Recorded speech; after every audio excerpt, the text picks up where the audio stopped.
This is Lewis Hart for Boxing Social in association with Empire Fight Store and William Hill. Delighted today to be joined with Malik Scott. We're here at the weigh-in. Your man Gerald Washington takes on Derek Chisora. Yes. How are you feeling, mate? I'm feeling very well, very confident about the fight. But at the same time, we have to stay switched on because Derek is tough, dangerous, and elusive the whole time whenever it is he's fighting and who is he fighting. So we got to be ready, and we are ready. How would you prepare for someone like Chisora, where there's so, he's so experienced, so much, you know what you're going to get straight away? So do you find it almost easy to prepare for someone like Chisora, where you know what there's a style that he's going to come and he's going to come and have it? Yeah, because he's very physically transparent. Chisora fights the same way everyone that he fights. So he's a come-forward, tough guy, and you got to be able to deal with it. And if you can't deal with it, God be with you. But we can deal with it, and we're going to show it on Saturday night.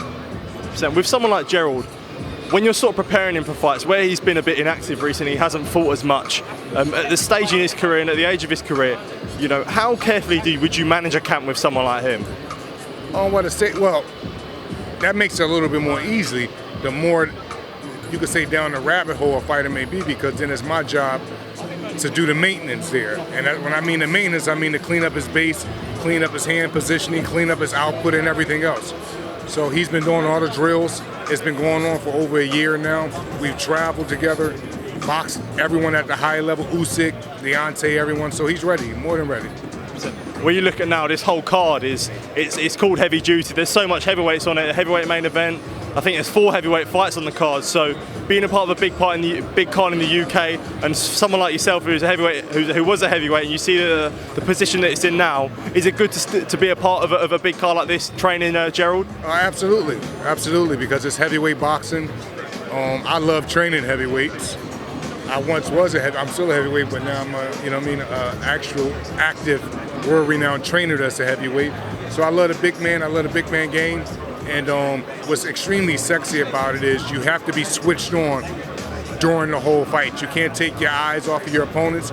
You have to be switched on, and you have to be alert, and you have to be responsible. And that's what Gerald is going to be, all of those things Saturday night. When you look at the heavyweight division now, at the world level, for someone like yourself, from I know it's we weren't retired a long time ago, but you look at the position that it's in now, where all the champions that come from, the guys coming up. How special is it now? I know you're training Deontay, but how special is it now back at it when you was a heavyweight? During sometimes it's very surreal. During sometimes it's reality at the highest level. And what I mean by that is I've been a teacher my whole life. My trainer, childhood trainer, Fred Jenkins, he always taught us, even when he was training us, to be trainers.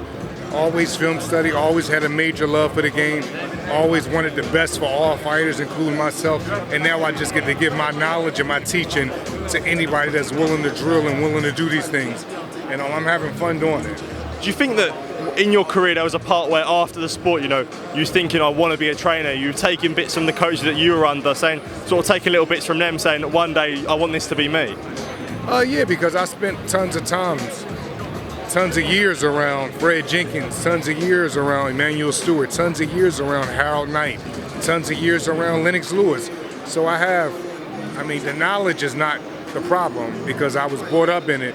The only problem is constantly doing it repetitionally to guys and making them to believe that it works and showing them film, not just showing them what I'm saying.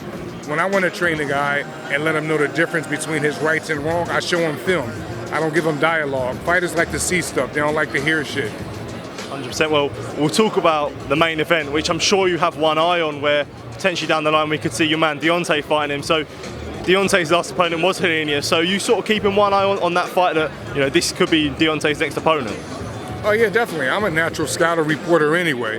That's just who I am. And obviously he's fighting somebody that we already basically comatose, which is still a live dog that can fight. Robert Helenius is still dangerous. He's a big guy, but we're gonna see what AJ do with him because we know why he's brought in. He's brought in because he's considered slightly tough, but also a safe option. So we're gonna see how safe it is and how safe he make it look. That's the thing. Do you think that people could end up comparing each performance? I mean, it's very. Not end up comparing. They are going to compare their performance because that's what happens at the high level. When two guys is going to fight each other, they share opponents, see who do what with what. But in my opinion, it's not really fair to AJ because he's a combination puncher. Deontay Wilder is a one-punch knockout artist. He go 5 or 6 rounds with the Dominique Brazils. Deontay go 5 or 6 seconds with these guys or whatever it is. So it's just not fair. AJ put punches together very well at a speedy, rapid, consistent pace, and Deontay is a one-punch knockout artist with so many other great attributes that the world haven't seen yet. So it's an exciting fight. Malik, thank you for your time. Appreciate you taking the time to speak to me. All the best, man. Thank you. Cheers, man.